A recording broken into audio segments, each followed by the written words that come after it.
जय हिंद प्यारे साथी। आप सभी का 10 मिनट शो में स्वागत है। इस 10 मिनट शो में आपको कंप्लीट साहित्य करवाया जाएगा।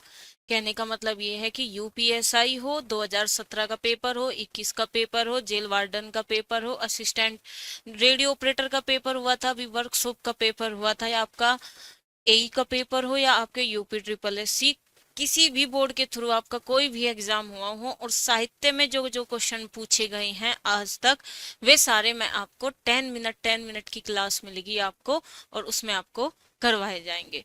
तो भाई आप सभी के सामने पहली क्लास का पहला क्वेश्चन आप सभी के सामने है। तो सभी प्यारे बच्चे कमेंट करके बताएंगे, जिसे नहीं पता हो वो याद रखेंगे। इन्होंने पहला क्वेश्चन किया है कि हिंदी का प्रथम कवि जैन साहित्य के रचयिता सरहपा को माना है। मतलब कि हिंदी का प्रथम कवि सरहपा ही है, लेकिन उन्हें पूछा है कि भाई किसके अकॉर्डिंग है हिंदी का प्रथम कवि। तो वो है जी हमारे कौन, राहुल सांस्कृत्यायन। कौन है जी, इसका आंसर क्या होगा, राहुल सांस्कृत्यायन। राहुल सांस्कृत्यायन है एक ऐसे, ठीक है, जिन्होंने कहा कि मैं हिंदी का प्रथम कवि किसको मानता हूं, मैं हिंदी का प्रथम कवि जैन साहित्य के रचयिता सरहपा जी को मानता हूं। अगर आप सरहपा के बारे में याद रखना चाहेंगे तो कुछ मोटी मोटी चीजें आप याद रख सकते हो कि सरहपा क्या है। भाई सिद्धों की संख्या पूछ लेता है, कितनी है सिद्धों की संख्या, 84। तो ये क्या है, सिद्धों के प्रथम कवि है। क्या है भाई, ये सिद्धों के प्रथम कवि है।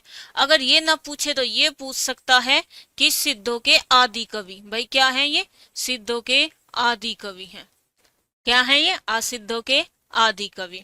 अगर आपसे ये ना पूछे तो वही वो ये भी पूछ सकता है, क्या पूछ सकता है, वे ये भी पूछ सकता है कि व्रजयान या सहजयान के प्रवर्तक कौन है।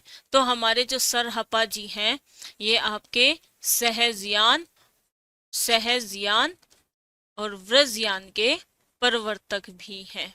सीधे सीधे ये क्वेश्चन आपके बनते हैं।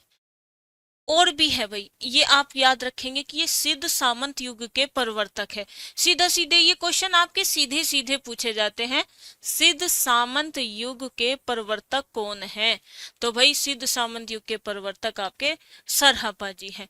इनकी रचना कौन सी है, तो इनकी रचना है दोहा कोस। इनकी रचना कौन सी है जी, दोहा कोस। तो ये था पहले क्वेश्चन। दूसरे पर आ जाते हैं, हिंदी साहित्य को कालखंडों में विभक्त किया गया है। तो भाई हमारे रामचंद्र शुक्ल ने हिंदी साहित्य को 4 भागों में विभाजित किया गया है। तो इसका आंसर क्या है भाई, इसका आंसर तो 4 है, लेकिन आपको याद होना चाहिए कि वीर गाथा काल, क्या है भाई, पहला काल कौन सा है, वीर गाथा काल, जिसे हम आदि काल भी कह देते हैं। क्या कह देते हैं भाई, आदिकाल। और इनका जो सन है वो भी पूछा जाता है, 1050 से 1375। दूसरा भक्ति काल, ठीक है भाई, दूसरा क्या है बेटा, भक्ति काल। अगर आपसे पूछे भाई भक्ति काल, तो भक्ति काल का कब से है, चलो भाई मैं यहाँ पे लिख देती हूँ, ठीक है, हाँ मैं यहाँ पे लिख देती हूँ, सीधा सीधा फटाफट लिखेंगे। आप भी नोट करते जाना या फिर याद करते जाना। जो हमारा वीर गाथा काल है उसको हमने आदिकाल कहा है, आदिकाल कहा है, और ये रहा है हमारा 1050 से 1375। फिर इसके बाद आ जाता है आपका दूसरा काल, जिसको हम क्या कहते हैं, पूर्व मध्यकाल। पूर्व मध्यकाल, और इसका दूसरा नाम क्या है भाई, नाम तो बहुत है, भक्ति काल। और ये कब से लेकर कब तक था, 1375 से 1700। फिर आ जाता है आपका उत्तर मध्यकाल, और उत्तर मध्यकाल को क्या नाम क्या है, रीतिकाल। और रीतिकाल का सन क्या है भाई, 1700 से 1900। ये 2 शताब्दी रहा है, 200 वर्ष फिक्स है ये। अब आ जाता है आपका तीसरा काल, जिसे क्या कहते हैं, आधुनिक काल। क्या है भाई इसका नाम, आधुनिक काल। और अंग्रेजी इसका नाम इसे बोल भी देते हैं क्या, भारतेंदु युग। भारतेंदु युग नहीं, इसको बोल देते हैं बेटा गद्य काल। ठीक है, गद्य की शुरुआत हुई थी और ये 1900 से लेकर अब तक है, 1900 से लेकर ये अब तक है। अब चलते हैं भाई तीसरे क्वेश्चन पर। हिंदी साहित्य की भूमिका के लेखक है। तो बेटा याद रखियो, भूमिका कितनी निभाई तुमने? भाई हमने भूमिका निभाई हजारों। कितनी भूमिका निभाई हमने?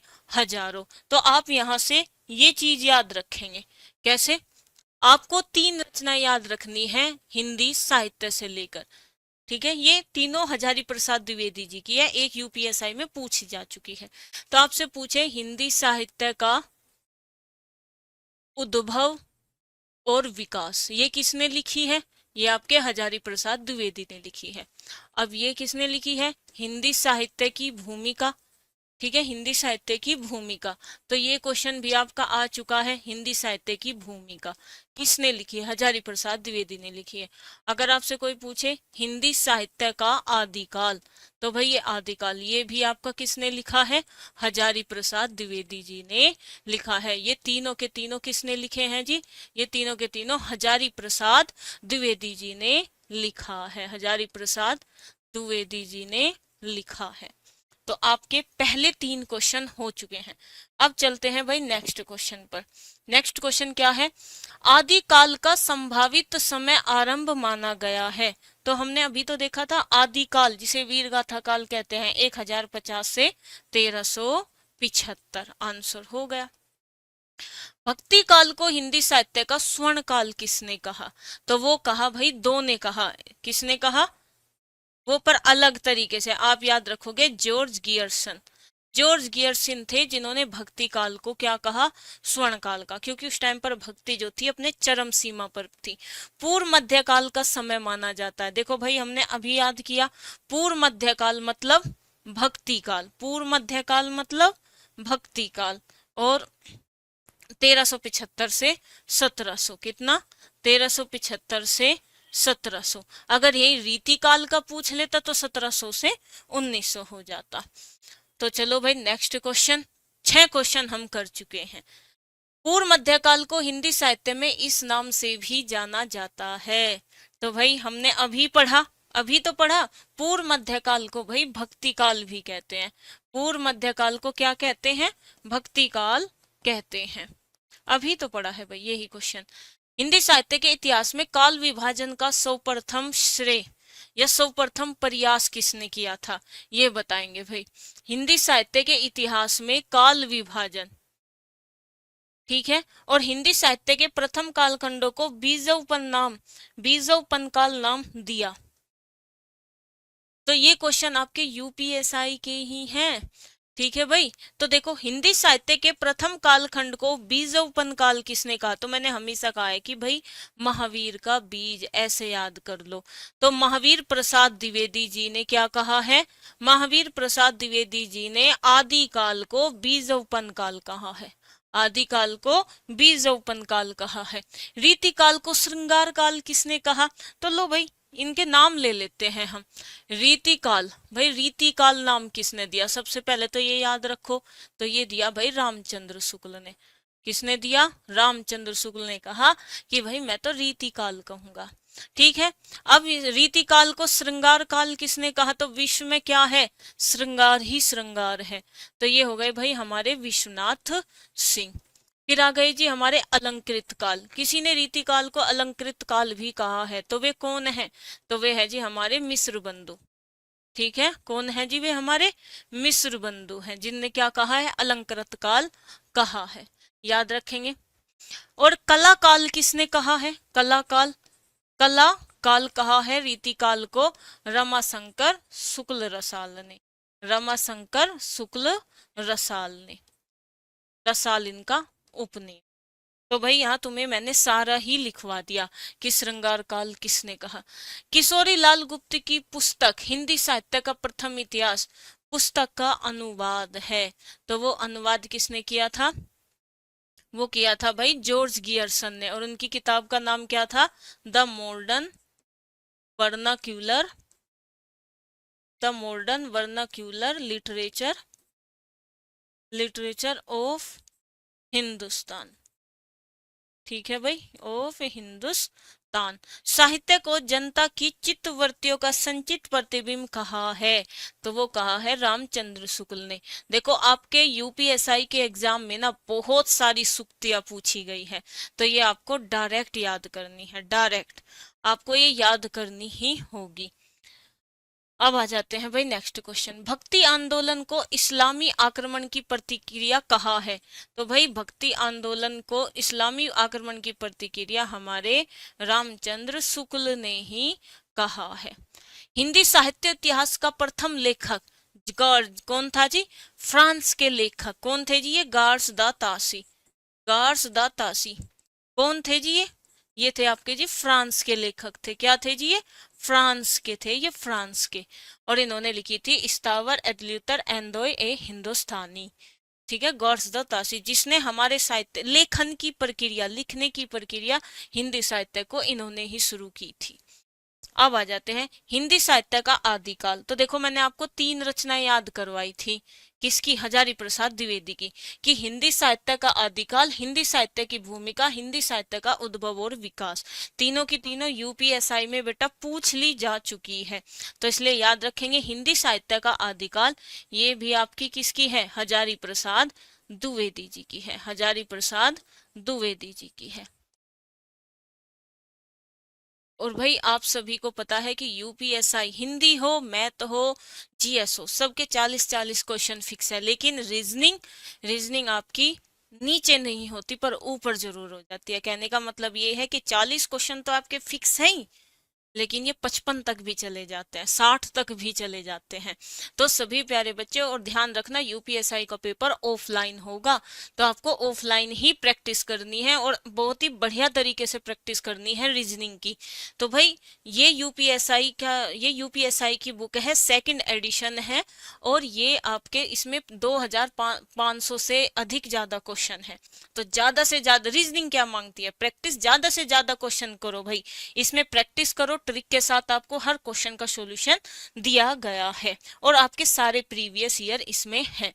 हिंदी साहित्य का आलोचनात्मक इतिहास किसने लिखा? तो भाई आलोचना, जहां भी आलोचना हो सीधा सीधा राम कुमार वर्मा को लेकर आ जाना। ज्ञान राशि के संचित कोश का नाम साहित्य है, यह कथन किसका है? तो भाई ये है हमारे महावीर प्रसाद द्विवेदी जी का। देखो आपको ऐसे ऐसे याद करना है, महावीर प्रसाद द्विवेदी जी का। और मैं कोई अपनी तरफ से कोई क्वेश्चन नहीं ला रही, सारे आपके प्रीवियस ईयर है। काव्य आत्मा की संकलात्मक अनुभूति है, यह उक्ति है, तो यह उक्ति है जी जयशंकर प्रसाद की, जयशंकर प्रसाद की। श्रद्धा एवं प्रेम के योग का नाम भक्ति है, यह प्रसिद्ध कथन है, तो ये प्रसिद्ध कथन है आपका रामचंद्र शुक्ल का। इसके बाद आ जाता है हिंदी साहित्य के आदिकाल को सिद्ध सामंत काल नाम किसने दिया? तो भाई किसने सिद्ध कर दिया? राहुल ने सिद्ध कर दिया, याद रखेंगे, राहुल ने सिद्ध कर दिया। तो राहुल सांस्कृतियायन। अगर मैं बात करूं किसकी, आदिकाल को बीजव पाल किसने कहा? तो वो महावीर प्रसाद द्विवेदी ने कहा। आदिकाल किसने कहा? तो रामचंद्र शुक्ल ने कहा। तो इस तरीके से आपको क्या करना है, ये क्वेश्चन आपको याद करने हैं, 1 लाइनर फॉर्म में याद करने हैं। इसका पीडीएफ आपको कहाँ मिलेगा? सभी ध्यान रखेंगे, इसका जो पीडीएफ है आप सभी को टेलीग्राम पर जाना है, Hindi by Swati ma'am Telegram group join कर लेंगे और Hindi by Swati ma'am YouTube channel को सब्सक्राइब करेंगे, वहां आपको ये पीडीएफ मिल जाएगा। कहाँ? Hindi by Swati ma'am Telegram group पर। आपका कोई भी डाउट हो भाई, आप मुझे इंस्टाग्राम पर मैसेज कर सकते हो, Hindi by Swati ma'am. Class कैसी लगी कमेंट करके जरूर बताएंगे और ज्यादा से ज्यादा क्वेश्चन याद रखेंगे।